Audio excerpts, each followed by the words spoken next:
হোসেনের গল্পটা সত্যিকারের গল্প। ইশতিয়াক আহমেদ রুমেলের সত্যিকারের গল্প, ট্রু স্টোরি।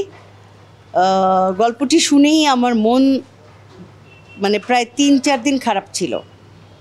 একটি ডায়লগ আছে সেখানে যেটা আমি না বলেই পারছি না, যে আম্মা, যারা জাকাত দেয় আর যারা জাকাত নেয় তারা কি কোনো দিন বন্ধু হইতে পারে না?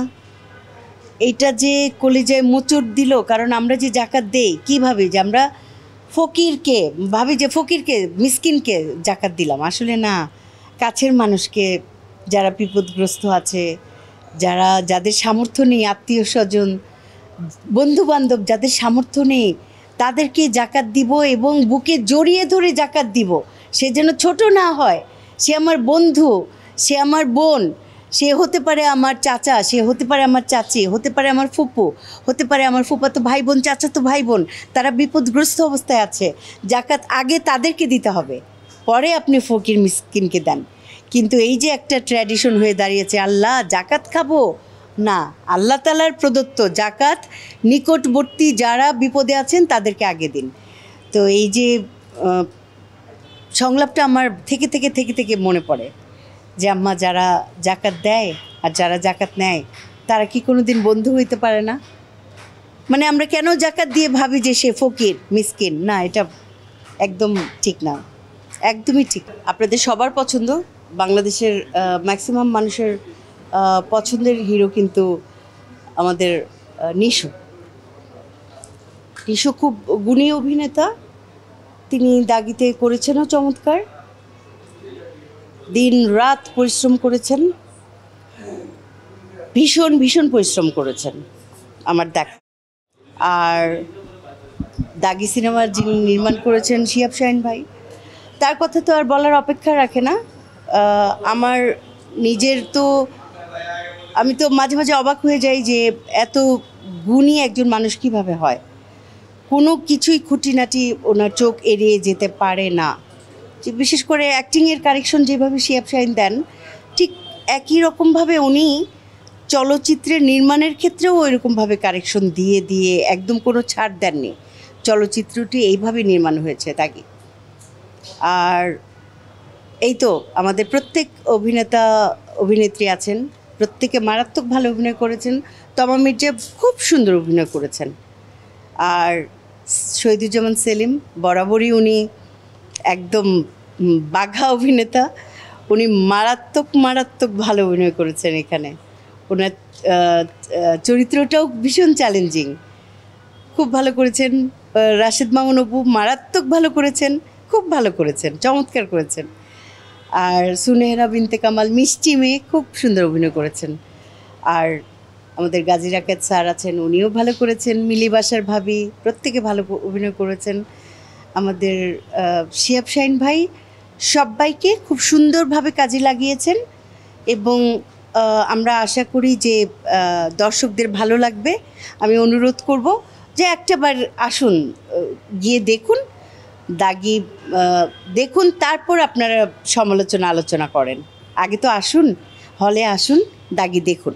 ফার্স্ট ইউটিউব ফিল্ম তোমাদের গল্প, সিনেমাওয়ালা ইউটিউব চ্যানেলে যাবে। ভীষণ চমৎকার একটা গল্প, তোমাদের গল্প, একেবারেই তোমাদের গল্প, একদম আমাদের সবার গল্প। মনে হবে এই ইউটিউব ফিল্মটি দেখলে মনে হবে আপনার পরিবারের গল্প, আপনার পরিবারের গল্প, আমার পরিবারের গল্প। তারপর হোসেনের গল্প আসছে, চমৎকার গল্পে একটি কাজ, আমি আর জিয়াউল হক পলাশ, সেটিও দুর্দান্ত। তারপর আসছে 91বর্তী, তারিক আনাম খান স্যার আছেন, সাবরি আলম আছেন, নিলয় আছে, হিমি আছে, আমি আছি, চিত্রলেখা গুহ আছেন, দিলারা জামান আছেন। চমৎকার সব গল্পে কাজ করেছি এই বাড়িতে, সব আপনারা দেখবেন, অনুরোধ রইল। আপনারা যদি না দেখেন আমাদের গুণ বিচার কে করবে? দিলারা জামান আন্টি আছেন, তারপর আছেন নাদের চৌধুরী, মাহমুদুল ইসলাম মিঠু, ওনারা আছেন, সমু চৌধুরী আছেন, আর অপু, শিল্পী সরকার অপুদি আছেন, সাবিরি আলম মোতাহের আছেন, তারপর আমি মনিরা মিঠু আছি, জোভান আছে, ফারহান আহমেদ জোভান তটিনী, আর ছোট্ট আমাদের আদনান আছে, নিউ কামার, একদম নিউ কামার আদনান। একটা জিনিস ফ্ল্যাশ করেই দিচ্ছি, আদনান হচ্ছে রন্টু ও আমার ছেলের চরিত্র করেছে, দুর্দান্ত অভিনয় করেছে, একেবারে বোঝাই যাবে না যে ক্যামেরার সামনে তিনি প্রথম দাঁড়িয়েছেন। এই খুদে আমাদের ছোট্ট ছেলেটি খুব সাবলীল অভিনয় করেছে, খুব সাবলীল। আমার কাছে ব্যক্তিগতভাবে আমার ওর অ্যাক্টিং খুব ভালো লেগেছে। আর তোমাদের গল্প চোখ ভেজাবে আপনাদেরকে, সিনেমাওয়ালা ইউটিউব চ্যানেলের ফার্স্ট ফিল্ম, আপনাদের চোখ ভিজিয়ে দেবে, এটাই আমরা বলতে পারি যে এই ধরনের গল্প নিয়ে অনেক বেশি বেশি কাজ হওয়া উচিত। না না, আমাদের শুধু কস্টিউম কেনা হয়, আমার শপিং হয় না। বাসার অন্যান্য সবার শপিং মোটামুটি করে দিয়েছি, বিশেষ করে আমার গৃহকর্মী, তাদের শপিংটা সবার আগে আমি নিশ্চিত করি, তারপর অন্যান্যদেরটা। আর আমারটা হচ্ছে কস্টিউম, আমি যা কিনি নাটক সিনেমায় পড়া হয়ে যায়, ওটাই আমার। বোনাস থাকে আর কাপড় চোপড়ের জন্য আলাদা বাজেট থাকে, তাদেরকে বোনাস দেওয়া হয়।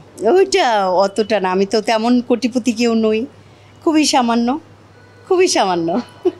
আমার যেহেতু বাবা মা নেই, আমি সবসময় ঢাকায় ঈদ করি, আমার সন্তানদেরকে সাথে নিয়ে ঈদ করি। এই তো, ওই যে স্বপ্ন যাবে বাড়ি এবার, এই আনন্দটা আমি খুব মিস করি। যে যখন আমার ভাই জীবিত ছিলেন, চ্যালেঞ্জার ভাই, তখন আমরা যেতাম নানার বাড়িতে, তিনিও নেই, মামারাও মারা গেছেন, এখন এই স্বপ্ন যাবে বাড়ি আমার, এটা আমার আর হয় না। ভীষণভাবে মিস করি, মারাত্মকভাবে মিস করি।